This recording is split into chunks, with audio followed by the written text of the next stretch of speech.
Hey everyone, Jeff here. It's Monday night. I'm just sitting around listening to some records, and I figured I'd jump online real quick and talk about some of the stuff that I've picked up recently and that I've also listened to. So, have a stack here of mostly prog and jazz stuff, and some really cool stuff in here. And as usual, most of it's stuff that I found at a flea market for very cheap prices. So, yeah, hopefully you enjoy this update.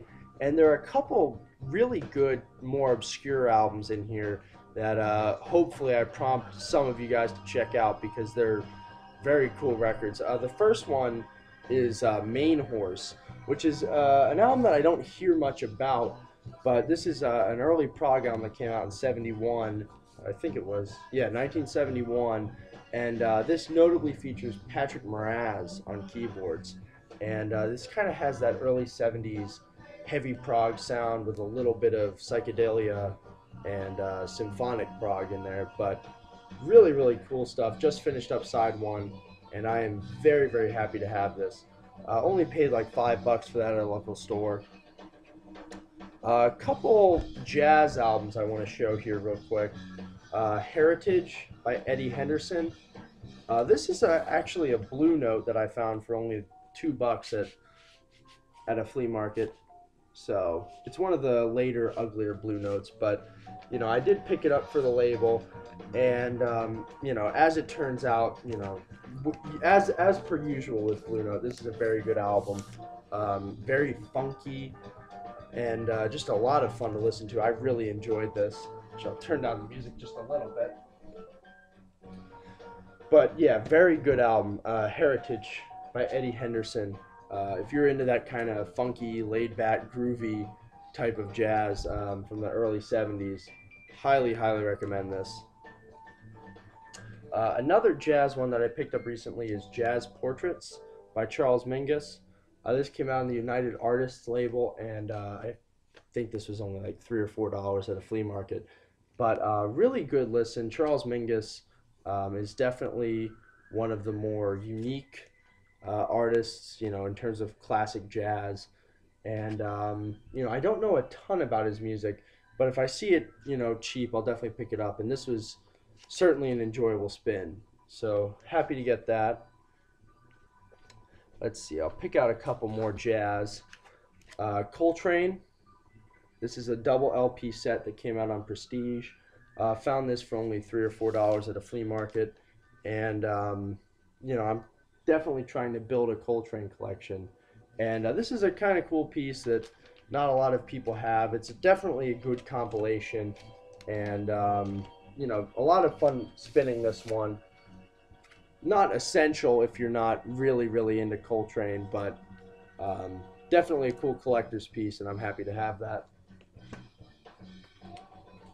Also added a couple weather report pieces to the collection that I was somehow missing, but I found both of these for $1 each at a local store.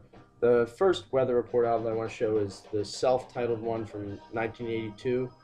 This one's okay. It's not their best one, but the real highlight was Tail Spinning. This album is exceptional.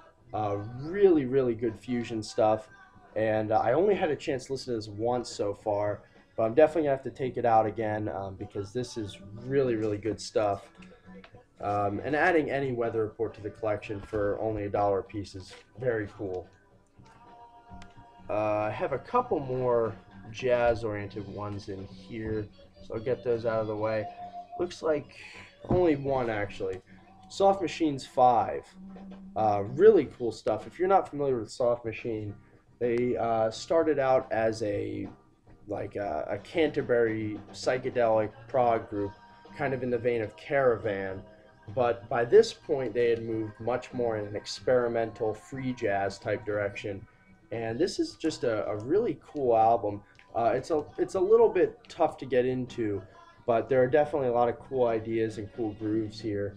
And I found this for $2 at a flea market, so absolutely was not going to pass on that. But yeah, not the best starting point for Soft Machine in my opinion, but definitely a good album. Alright, now we'll move into a couple Zappas that I picked up recently. I'm getting closer and closer to having a complete collection of his main albums. I know there's a ton of like weird compilations and live stuff that is really tough to come by. But in terms of the main Frank Zappa studio and live discography, I'm getting close. And one of the ones I was missing was Chunga's Revenge, and I found this for $2 at a flea market. So I was really happy about that. Just because it's becoming harder and harder to find Frank Zappa albums that I don't have. But yeah, really really happy to get this. And actually, it was the first Frank Zappa album that I heard. My local library had a copy of this on CD, and I loaned it out and made a copy for myself or to my hard drive. And I listened to it quite a lot, and I decided to explore more Zappa albums. And once I started listening to stuff like Hot Rats, We're Only in It for the Money, Absolutely Free, this was no longer my favorite Zappa album by a long shot, but it's still definitely a good record, and it was something that I was missing. So I'm really happy that I finally have that. Now this next one, I paid $20 for this, Uncle Meat. That is a lot more than I usually pay for a record. Usually my cap is like $5, just because usually I can find stuff that I'm looking for that price. But this has just eluded me for the longest time. I could just never find a clean copy of Uncle Meat, and for $20, this is just in mint condition. These records look like they've never been played. The sleeve looks like it was opened once. It's just in immaculate condition. And for $20, I'll absolutely throw down. This is just a really, really special album, and it's a tough nut to crack for sure. It took me years to get into Uncle Meat. I've had this album on CD for quite a while, but once it finally clicked with me, I realized what a special album this is. This is just two LPs of extremely experimental, challenging, almost hard to listen to music that really just makes you think. And it's really just a special album, and I'm very very happy to finally have this on vinyl. If you haven't heard Uncle Meat, it's a tough one to get into, but once you do, this is really really great music. Let's see, I've got a couple more prog albums in here that I'll talk about real quick. First one is Symphonic Slam. This is a Canadian prog band. This album came out towards the end of the 70s. I'm not certain what year, but I believe it's the first album that used guitar synthesizers, which makes this a very cool album in my opinion. The songwriting's really good as well. The production, definitely has that kind of sleek late 70s vibe, but that's not an insult at all. This is a very good album, and the artwork is just really cool as well. So yeah, I mean, this isn't an exceptionally rare record, but it's just not one that people talk about too much. So if you happen to run across this and you're into progressive rock, this is definitely one to check out. Also found The Nice, the self-titled album. I believe this was called something different in other countries. I think it was only called self-titled in the U.S. But anyway, Keith Emerson would later go on to be in ELP. Pretty good stuff. I'm not the biggest fan of The Nice. I'm not the biggest fan of ELP either, which is a little bit weird because I'm such a huge fan of progressive rock. Neither of the bands have totally clicked with me, and it might just be because I haven't devoted enough attention to them. But in any case, this is definitely still a cool album, and I'm happy to have it. So yeah, cool to add this to the collection, and it was definitely a fun listen. Now I've got a thrash metal album in here, the lone metal album of this update, and that is Flotsam and Jetsam, No Place for Disgrace. This is an absolutely classic thrash album, and this was one that I found for like $2, mint condition at a flea market.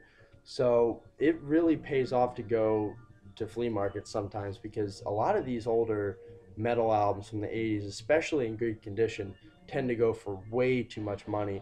So I was very, very happy to add this classic album to my collection. Let's see, don't have a ton left here. Actually, these are all ones that are much more common. The Soft Parade by the Doors, good album. A lot of people don't like this. I would not put it up there with the best albums from the Doors. A lot of people, the horns don't belong and that sort of stuff. But it's still a good album. The songwriting's good. Jim Morrison's singing is great. Ray Manzarek, I like his playing. So cool to have this. Definitely not the best Doors album, but I don't think it deserves all the bashing that it gets. But very nice to finally have a copy of that. Runt by Todd Rundgren. I really, really enjoy Todd Rundgren's work, particularly the early Utopia stuff, which is where he showed more of a progressive rock influence. But even his singer-songwriter pop rock albums, are very good, and this one is no exception. Runt is a really good album, and I'm happy to finally have a copy of this on vinyl. And the last one I'm going to show for today is Mind Games by John Lennon. Um, this isn't John Lennon's best album. I mean, the title track is great. The rest of it's kind of hit or miss.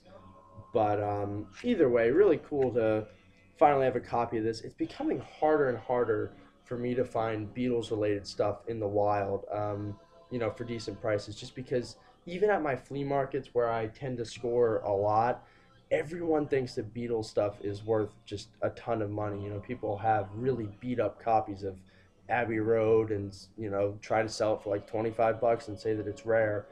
But anyway, I only paid I think $2 for this, so really cool to finally have that, and always adding to the Beatles collection. So that is all that I planned on showing today. I still have a couple Expedite Cubes worth of stuff to show, and I'll be sure to do that in future updates. But thanks for watching. Leave a comment down below just about some of these records, and we can have hopefully some good conversations. I'll see you guys next video.